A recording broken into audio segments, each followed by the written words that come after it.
영국이 낳은 청교도 신앙가 존 버년 목사님, 철로 역정으로 유명하죠. 이분이 국왕의 어명을 어긴 죄로 감옥에 갇혀 있었을 때의 일이었습니다. 어느 날 그 감옥의 최고 책임자인 옥사장이 존 버년 목사님께 윗사람 모르게 옥문을 열어주면서 집에 가셔서 사모님과 자녀들을 잠깐 뵙고 오시라고 혜택을 줬습니다. 그래서 옥문을 나가서 얼마쯤 가다가 목사님이 다시 되돌아오셨습니다. 옥사장이 놀라서 왜 오셨냐고 묻자 목사님은 이렇게 말했습니다. 당신의 호의는 정말 고맙지만 성령이 인도하시는 길이 아니라서 돌아왔습니다. 그로부터 1시간 후에 영국 국왕이 직접 감옥을 시찰하면서 존 버년 목사님이 있는가를 확인하고 돌아갔습니다. 그 후에 옥사장은 목사님께 다음과 같은 이야기를 했습니다. 목사님께서 성령의 인도하심을 따라 행동하셨기에 목사님도 살고 나도 살았습니다. 이제 제가 목사님께 가시라 오시라 하지 않을 테니 목사님께서 성령의 인도하심에 따라서 가시고 싶을 때 가시고 오시고 싶을 때 오시기 바랍니다 라고 이야기를 했답니다. 여러분, 우리가 인생을 살다 보면 수많은 선택의 기로에 설 때가 있습니다. 그럴 때마다 결코 내 고집이나 내 방법대로 하지 마시기 바랍니다. 성령의 인도하심을 따라 살아가시기를 간절히 바랍니다. 그런데 현실은 참으로 안타깝게도 많은 사람들이 성령을 의식하지 못하고 살아갈 때가 참으로 많이 있습니다. 하나님을 추구함이라는 책으로 유명한 토저 박사는 우리에게 의미심장한 말을 했습니다. 오늘날 교회에서 성령님이 몸을 빼시면 우리들의 하는 일이 95%는 계속될 것이다. 그리고 아무도 무슨 변화가 생겼는지 눈치채지 못할 것이다. 그렇지만 초대교회에서 성령을 제외시킨다면 그들이 하고 있는 일의 95%는 중단될 것이다. 그리고 누구나 그 차이를 직감할 것이다. 오늘 토저 박사의 지적은 오늘 저와 여러분들과 교회의 모습을 정확하게 보여주고 있습니다. 초대교회는 성령의 인도와 다스림 가운데 존재했습니다. 늘 성령 충만함으로 예배를 드렸습니다. 성령 충만함으로 목숨 걸고 그들은 세상에 나가 예수 그리스도의 복음을 전했습니다. 모든 사역을 성령님과 함께 진행했습니다. 한마디로 말해서 성령이 이끄시는 교회였습니다. 그런데 오늘날 우리 교회는 성령님이 몸을 빼셔도 아무런 문제가 없이 교회가 잘 돌아갑니다. 성령님이 그 교회를 떠나셨다는 사실조차 많은 사람들이 눈치를 채지 못합니다. 결국 성령님과 상관없이 일하는 교회가 되어버립니다. 성령님이 계셔야 할 자리에 사람이 차지하고 있습니다. 성령님이 이끄시는 교회가 아니라 당회나 위원회가 이끌어가는 교회가 되었습니다. 성령님이 이끄시는 교회가 아니라 사람이나 각종 프로그램이 교회를 주도합니다. 교회 주인이신 성령님은 그냥 구호로만 그쳐지고 성령께 결제받는 일은 거의 없습니다. 성령님이 교회의 주인이 아니라 가끔 방문하시는 손님 정도로 취급받고 있습니다. 여러분, 우리 신갈 장로교회는 어떻다고 생각하십니까? 독일의 리벡교회 낡은 벽에 다음과 같은 시가 붙어 있다고 합니다. 제목은 주는 우리에게 말씀하신다. 한번 여러분 마음 새겨 들어보시기 바랍니다. 너희는 나를 주라 부르면서 따르지 않고 너희는 나를 빛이라 부르면서 우러러보지 않고 너희는 나를 길이라 부르면서 따라 걷지 않고 너희는 나를 삶이라 부르면서 의지하지 않고 너희는 나를 존귀하다 하면서 섬기지 않고 너희는 나를 강하다 하면서 존경하지 않고 너희는 나를 의롭다 하면서 두려워하지 않으니 그런즉 너희를 꾸짖을 때에 나를 탓하지 말라. 아마 누군가가 그 교회 성령님이 떠나가고 생명력을 잃어버린 교회가 되었다고 하는 그 사실을 바라보면서 너무나 안타까워서 아마 이 19절을 교회 벽에다 붙여놨는지도 모르겠습니다. 여러분, 왜 이런 안타까운 일들이 우리 현실 속에서 계속 벌어지는 것일까요?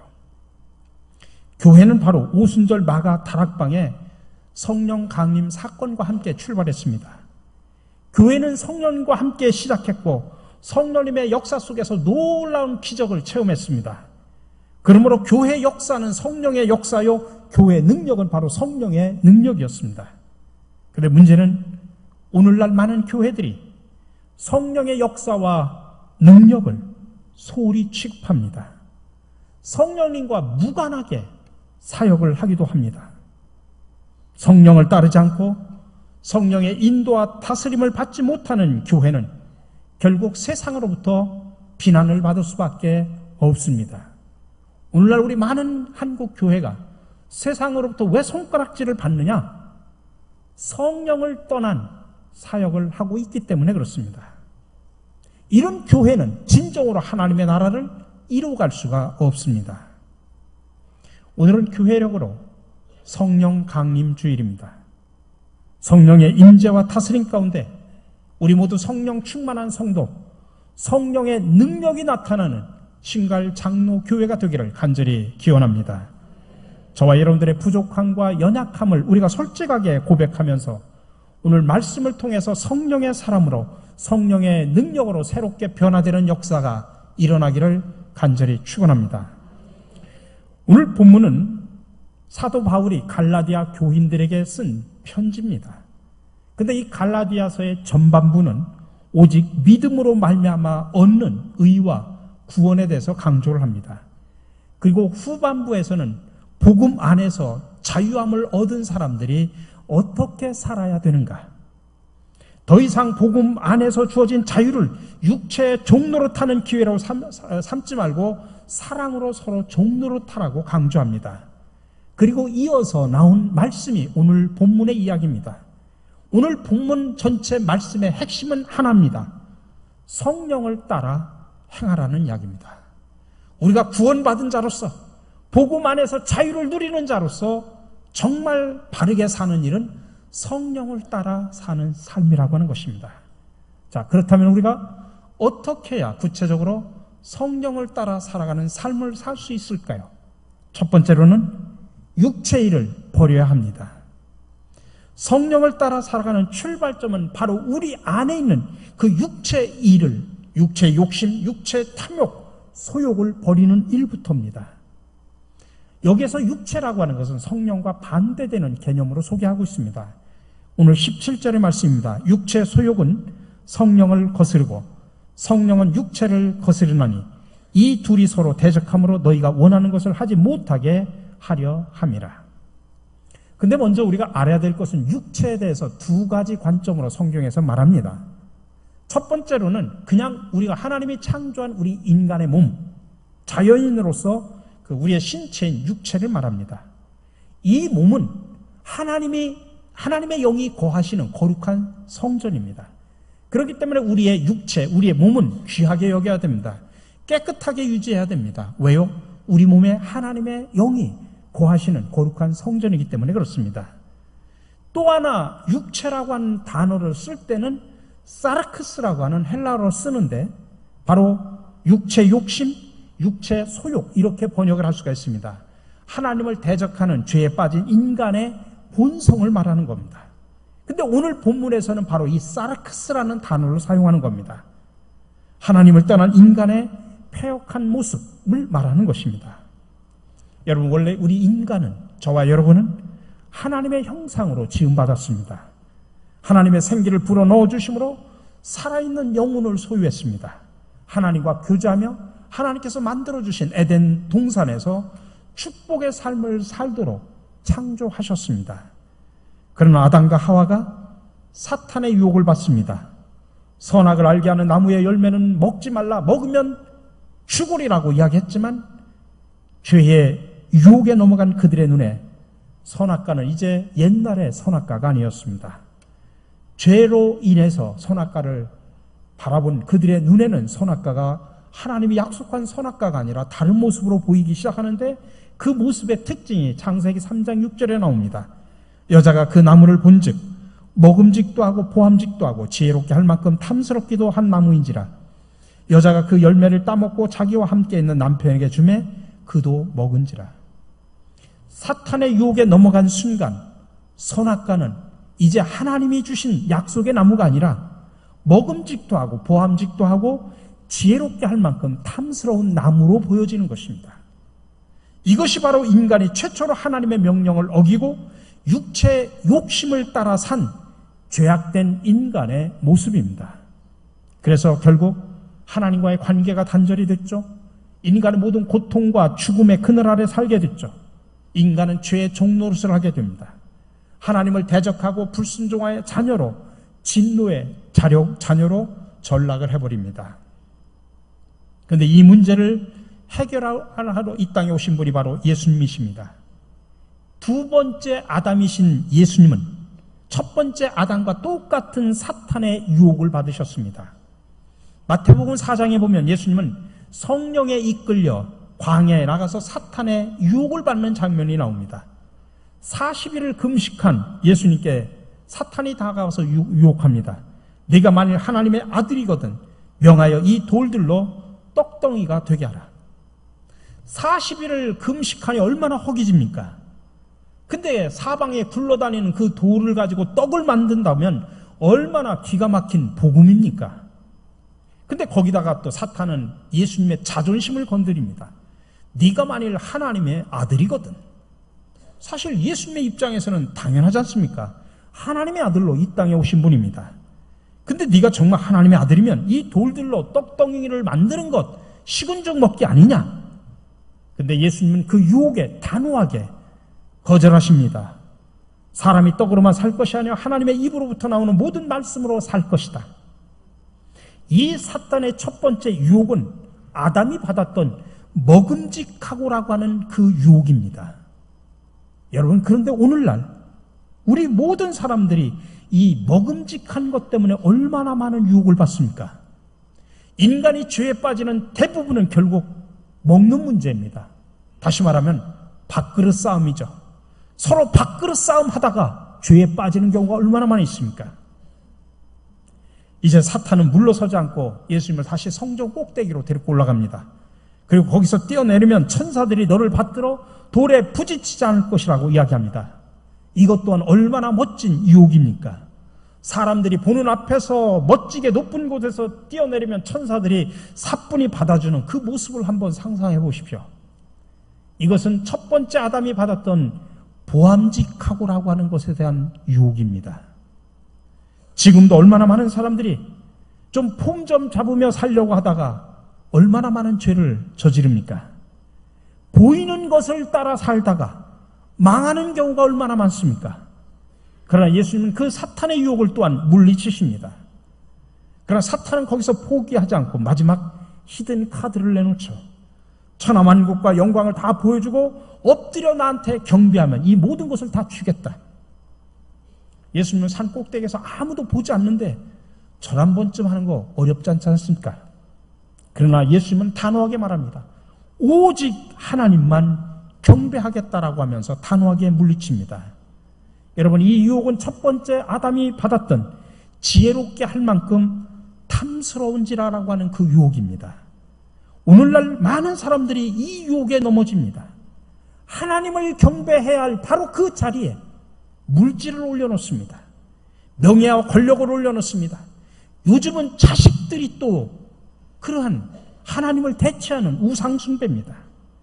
오늘날 이 수많은 현대판 우상 숭배들의 모습입니다. 첫 번째 아담은 사탄의 유혹을 이기지 못했습니다. 그 결과 죄가 세상에 들어왔고 모든 인간은 죽음을 벗어날 수가 없었습니다.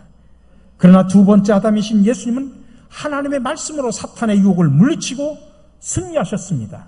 십자가에서 죽기까지 복종하심으로 하나님의 뜻을 이루셨습니다. 우리 사랑하는 성도 여러분, 예수 믿고 구원받은 그리스도인들은 마땅히 주님의 제자로서 육체의 일을 버리고 성령을 따라 살아야 합니다. 우리들이 여전히 첫 번째 아담의 길을 따라간다면 그것은 십자가에 달리신 바로 그 예수님의 모습에 욕되게 하는 것입니다. 근데 바울이 있을 때, 그때 당시 갈라디아 교회는 이 십자가 복음을 떠나서 주님의 영광을 가리는 사람들이 너무나 많이 있었습니다.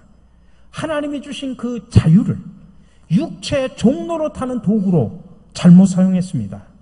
그 결과 성령에 따라 살지 못하고 육체에 따라 살아가는 사람들이 얼마나 많이 있는지 모릅니다. 오늘 사도 바울은 갈라디아 교인들의 그 모습, 육체에 따라가는 그 일들을 구체적으로 언급을 합니다. 19절에서 21절입니다. 육체의 일은 분명하니 곧 음행과 더러운 것과 호색과 우상숭배와 주술과 원수 맺는 것과 분쟁과 시기와 분냉과 당짓는 것과 분열함과 이단과 투기와 술취함과 방탕함과 또 그와 같은 것들이라. 전에 너희에게 경계한 것 같이 경계하노니 이런 일을 하는 자들은 하나님의 나라를 유업으로 받지 못할 것이다. 우리 사랑하는 성도 여러분, 사탄은 오늘도 우리에게 다가와 달콤하게 유혹합니다. 보암직하고 먹음직하고 지혜롭게 할 만큼 탐스러운 것을 가지고 와서 우리들을 유혹합니다. 여러분, 바른 분별력을 가지시고 단호하게 예수 그리스도의 이름으로 또 하나님의 말씀으로 물리치시기를 간절히 바랍니다.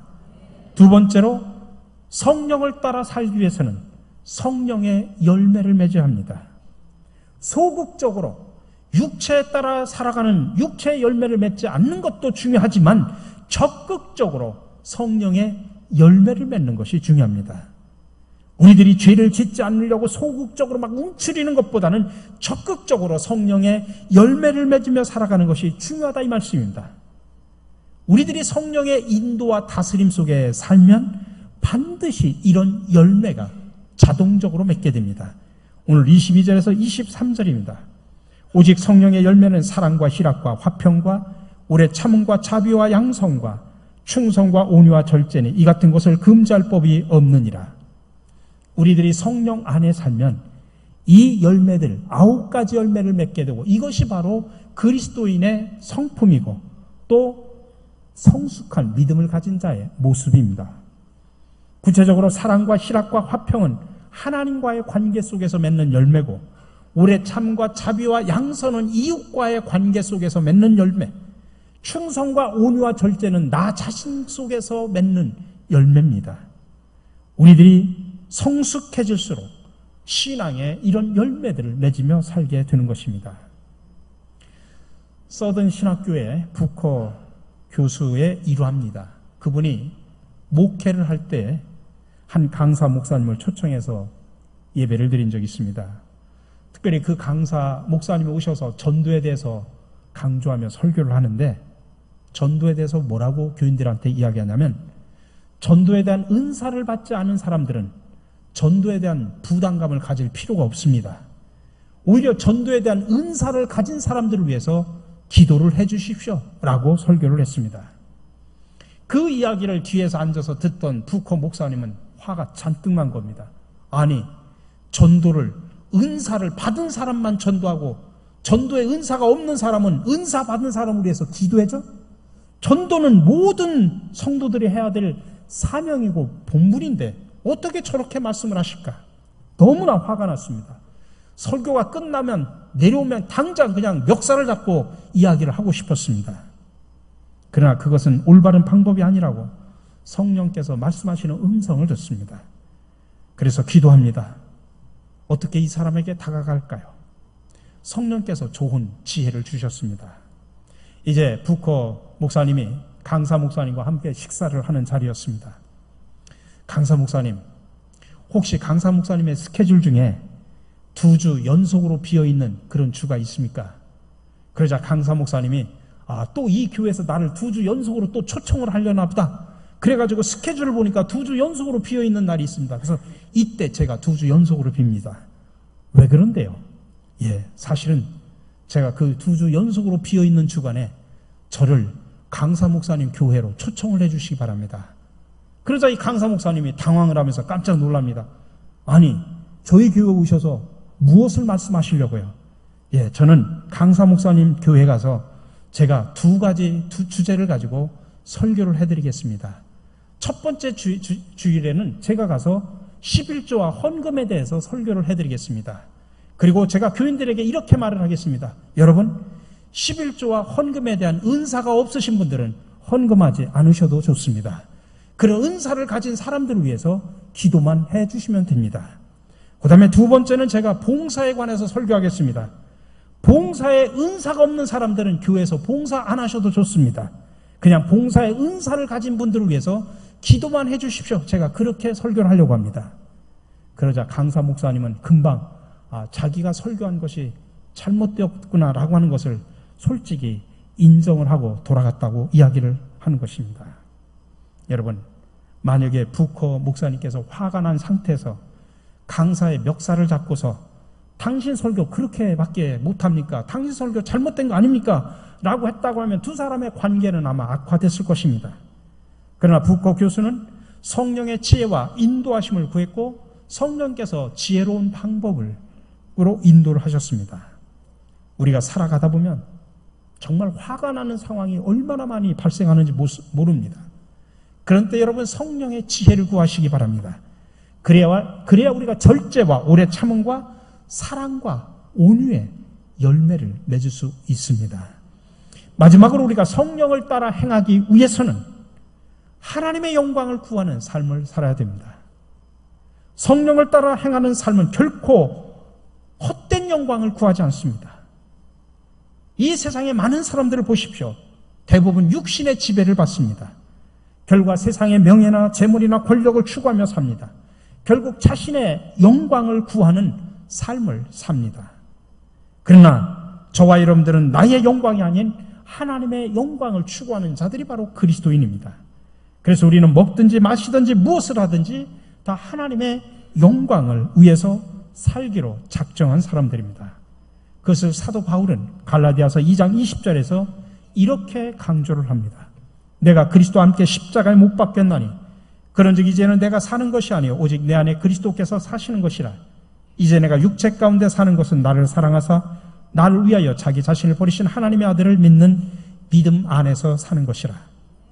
성령을 따라 행하는 자는 날마다 자신의 정욕과 탐심을 십자가에 못을 박습니다. 나는 날마다 죽고 내 안에 그리스도께서 다시 사십니다. 내가 이제 육체 가운데 사는 것은 나를 사랑하사 나를 위해 버리신 하나님의 아들을 믿는 믿음으로 사는 것입니다. 이게 바로 하나님의 영광을 구하는 그런 삶입니다. 이번에 우리가 바울 성지를 순례에 우리 많은 교인들이 참여를 신청을 해서 일찍 마감을 했습니다. 이번에 이제 저희가 로마 바티칸의 시스타나 성당도 저희가 방문을 하게 될 텐데 거기에 들어가면 르네상스의 최고의 화가라고 하는 미켈란젤로가 그린 이 그림이 있습니다. 저 그림은 벽에 있는 그림이 아니라 시스타나 성당의 천장에 그려진 그림입니다. 저는 저곳을 몇 번 방문을 했습니다만은 들어가면 전부 사람들이 천장만 쳐다보고 갑니다. 저 그림이 길쭉하게 천장에 그려져 있기 때문에. 저 그림은 구약 성서의 이야기를 9가지 주제를 가지고 드라마틱하게 그린 그런 그림입니다. 이런 훌륭한 미켈란젤로의 성공 뒤에는 그의 선생인 베르톨도가 있었습니다. 미켈란젤로가 14살 때 조각가 베르톨도의 문화생으로 들어갑니다. 근데 베르톨도 스승이 보니까 이 미켈란젤로가 14살인데 너무나 재능이 뛰어납니다. 그래서 그에게 묻습니다. 위대한 조각가가 되기 위해서 너는 무엇이 필요하다고 생각하느냐? 그러자 말합니다. 제가 가지고 있는 재능과 기술을 더 닦아야 된다라고 이야기를 합니다. 그러자 스승이 말합니다. 네 기술만으로는 안 된다. 너는 먼저 네 기술을 무엇을 위해 쓸 것인가 분명히 결정을 내려야 된다. 네가 기술만 가지고 있다고 하면 너는 그냥 장인에 불과하다. 기술을 무엇 때문에 쓰겠는가? 목적이 있어야 된다. 그리고 미켈란젤로를 데리고 나갑니다. 그리고 첫 번째 간 곳이 어디냐면 술집입니다. 술집에 가보니까 술집 입구에 아름다운 조각상이 서 있었습니다. 그래서 베르톨도는 미켈란젤로에게 이 조각을 잘 봐두라. 그리고 다시 그를 데리고 성당으로 갑니다. 성당 입구에 또 아름다운 또 천사의 조각상이 있었습니다. 그러면서 스승은 미켈란젤로에게 너는 이 아름다운 천사의 조각상이 마음에 드느냐?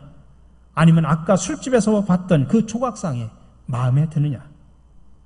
똑같은 조각이지만 하나는 하나님의 영광을 위해서, 또 하나는 술 마시는 쾌락을 위해서 세워졌다. 너는 앞으로 네 기술과 재능을 무엇을 위해서 사용하겠느냐라고 물었습니다. 그러자 어린 미켈란젤로가 큰 소리로 이렇게 외쳤다고 합니다. 하나님을 위하여, 하나님을 위하여, 하나님을 위하여 내 재능과 내 기술을 사용하겠습니다. 결국 미켈란젤로는 자신의 대답처럼 평생을 하나님을 위하여 재능을 사용했고, 그 결과 지금까지 손꼽히는 미술계의 거장으로 남게 된 것입니다. 우리 사랑하는 성도 여러분, 저와 여러분 더 이상 육에 속한 자들이 아닙니다. 성령의 인도와 다스림 가운데 살아가는 성령의 사람들임을 믿으시기 바랍니다. 그러므로 우리 안에 있는 이 육체의 소욕을 여러분 벗어버리시기 바랍니다. 더 적극적으로는 성령의 9가지 열매를 맺으며 살아가시기 바랍니다. 그리고 그것을 통하여 하나님께 영광 돌리는 삶을 살아가시기 바랍니다. 그것이 바로 주님의 길을 따르는 제자의 모습입니다. 오늘 성령 강림 주일을 맞아요. 저와 여러분 모두가 성령으로 충만하여 하나님께 영광 돌리는 복된 삶을 살아가시기를 주님의 이름으로 간절히 축원합니다. 사랑의 주 하나님, 지금까지 저희들 육체의 일을 버리지 못하고 하나님의 영광을 가리며 살아왔던 저희들을 불러주시고 말씀을 통하여 다시 한번 깨닫게 하여 주심을 참으로 감사드리옵나이다. 이제 육체의 일을 버리고 성령의 9가지 열매를 우리의 삶 속에 주렁주렁 맺게 하여 주시옵소서. 사랑과 희락과 화평과 오래 참음과 자비와 양성과 충성과 온유의 절제를 맺게 하여 주시옵소서. 그래서 우리가 어디에서 무엇을 하든지 하나님의 영광을 위한 삶을 살게 하여 주시옵소서. 이 모든 말씀 예수 그리스도의 이름으로 기도드립니다. 아멘.